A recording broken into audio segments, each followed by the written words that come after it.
think in terms of it as a steward of the game, what I think of it more, Marty, is that trying to return something, to give something back to the game that has been such an important part of my life. Whatever I can do to give back the game will be a small measure of what I've received from the game. So, um, I have been fortunate to be involved on the administrative side at various levels back in the, I guess it was in the 70s or maybe early 80s. I don't remember, but I was president of the Pennsylvania Golf Association for a term.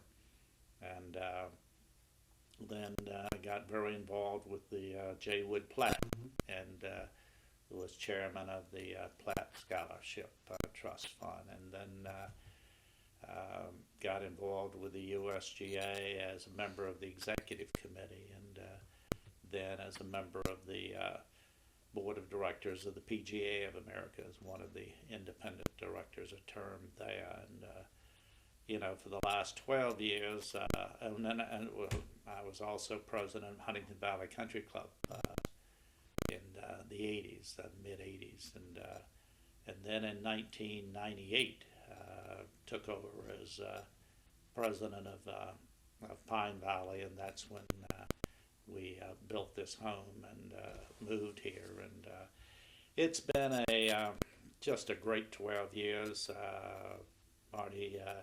It's gone by much faster than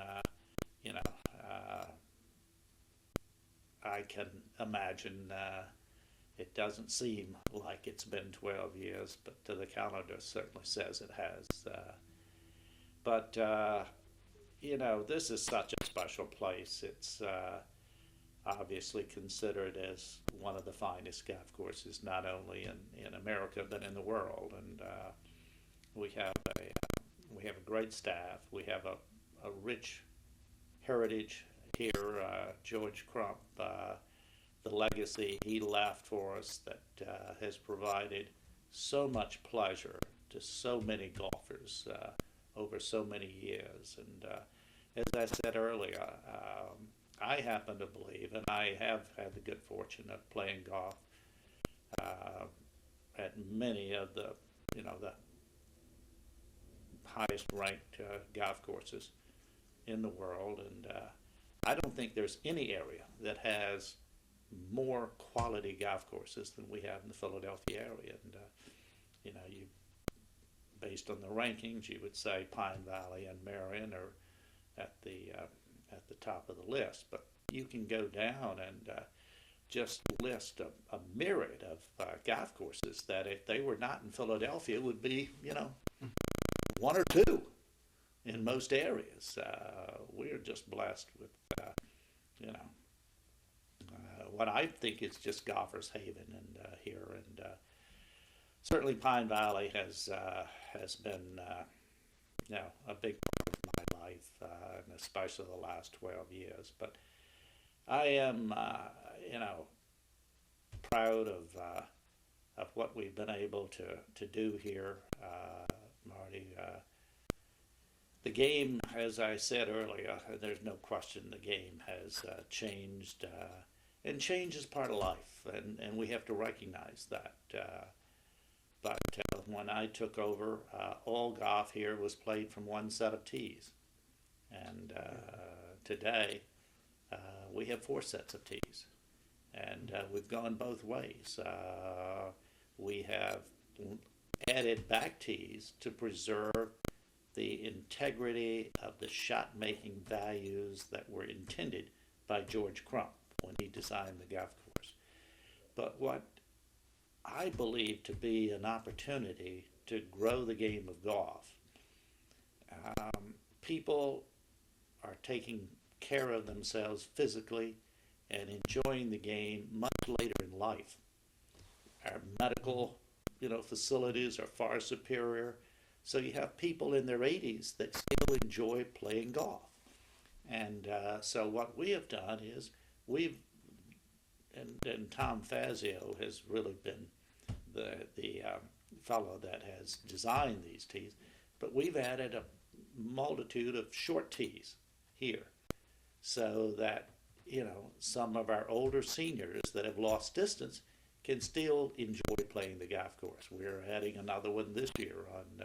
We were just out yesterday and looking at the site of the location of the tee, but on the 18th hole. But we've added short tees on 2, 4, 6, 7, 13, 14, 15, 16, and now 18, which just allows some of the senior players that have lost distance now to play from those tees and feel that they at least have an opportunity to reach the green in regulation, and if not, to finish the hole. Well, my membership, I don't remember the first time, but I became a member in 1971. So it does go back a lot of years. And but I really, Huntington Valley was the club where I played most of my golf. That's where the game really developed. Pine Valley came along during that time, but most of my golf was played at Huntington Valley. There was a fellow there by the name of Bill Heinman, who from his playing record. But I played a lot of golf with Bill and learned a lot from Bill. And when we went out to some of the national tournaments, Bill would include me in some practice rounds with Billy Joe Pattons and Bill Campbell's and some of the elite amateurs of the world, which it helps to be able to play with players at that level. And we talked earlier about Jay Siegel, so we've done a lot here at Pine Valley in the past 12 years, and the practice facilities today are such an important part of a first-rate golf facility, and we've really expanded and upgraded the practice facilities. I think I'm able to say that Pine Valley continues to get better, and that's what you strive to do, because I personally believe that status quo is difficult, if not impossible. You either are going to do two things: you're going to make it better, or it's going to regress on you. And as I said earlier, change, really, we have to recognize that is part of life, and we have to grow and look to make things better. That doesn't mean we have to change the character or the culture or the values, but we have to recognize that our environment changes. Just as we talked about the distance the ball is being hit today, that doesn't mean that we can't work to preserve shot-making values, etc. But still, the hazards that were put in by the architects years ago may need to be adjusted, or tees to be adjusted to have the same impact on the shot.